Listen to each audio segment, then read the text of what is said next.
You know those days, right, where one little thing goes wrong and then suddenly your entire day just spirals into a mess of frustration and stress?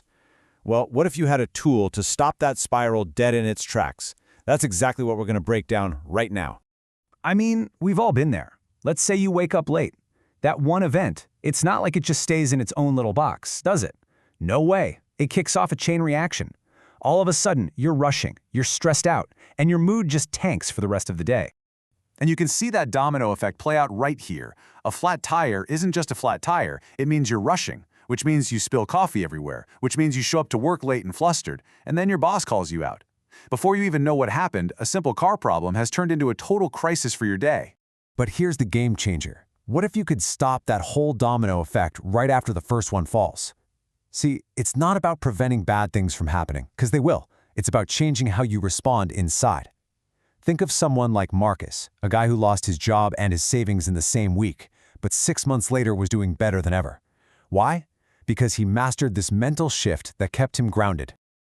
So, what is this mental tool? We're calling it the Stoic Anchor. It's a method for keeping your cool when everything seems to be going wrong. And it's built on a pretty simple idea. You know, take the story of Adam, who used to get absolutely furious over small stuff like traffic jams. He realized his reactions weren't just who he was, they were habits. And the great thing about habits, they can be changed. Okay, so how does it actually work? Well, the first step, and honestly the most important one, is learning how to create a pause. When a crisis hits, our brain's first instinct is just to react, right? A flood of emotion takes over. The key is to create just a tiny bit of space between the event and that emotional reaction. And this pause, it's not some kind of magic trick. It's a skill.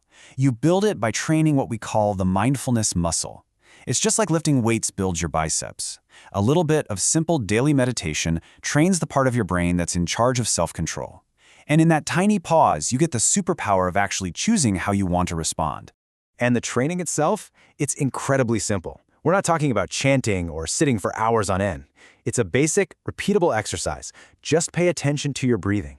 And every single time your mind wanders off and you gently bring it back to your breath, that's one more rep for that mindfulness muscle. You're literally doing a workout for your brain. So, you've used that pause, you've taken a breath. What's next? The very next step is to immediately figure out where your power actually lies.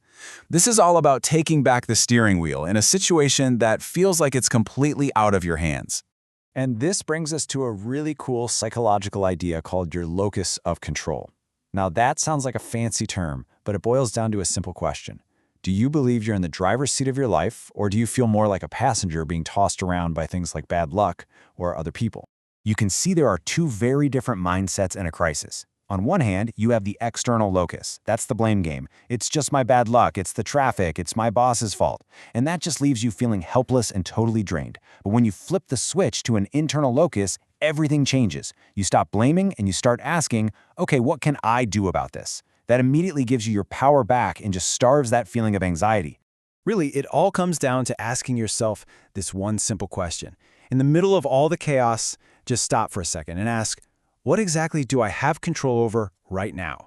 You know, you can't control the flat tire, but you can control how you talk to the tow truck driver. You can control starting to put the spare on. That focus on action is what snuffs out the anxiety. All right, the final step to lock in your Stoic Anchor is to zoom out.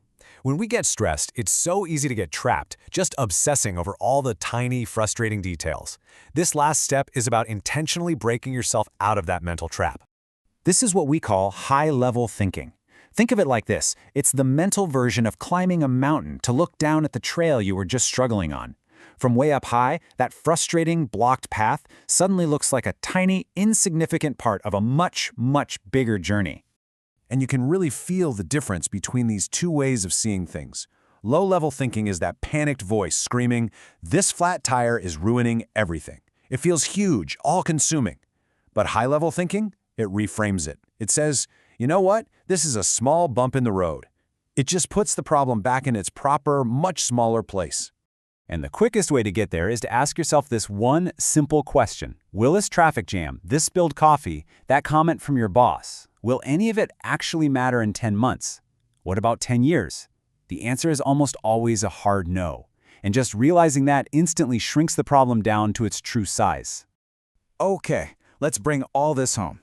Because understanding these 3 steps is one thing, but that knowledge isn't going to help you much in a real crisis. The real work is turning these mental moves into an automatic, deeply ingrained habit. So here it is, your 3-step Stoic anchor. Pause, control, perspective. Start practicing this sequence on the small daily frustrations.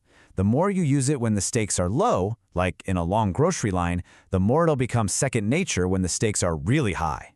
So I'll leave you with this to think about. What was the last tiny thing that completely derailed your day? We all have one. Think back on it right now and ask yourself, how could you have used this anchor to stay calm and grounded? Because the real power isn't just in knowing this stuff, it's in actually applying it the very next time a storm hits.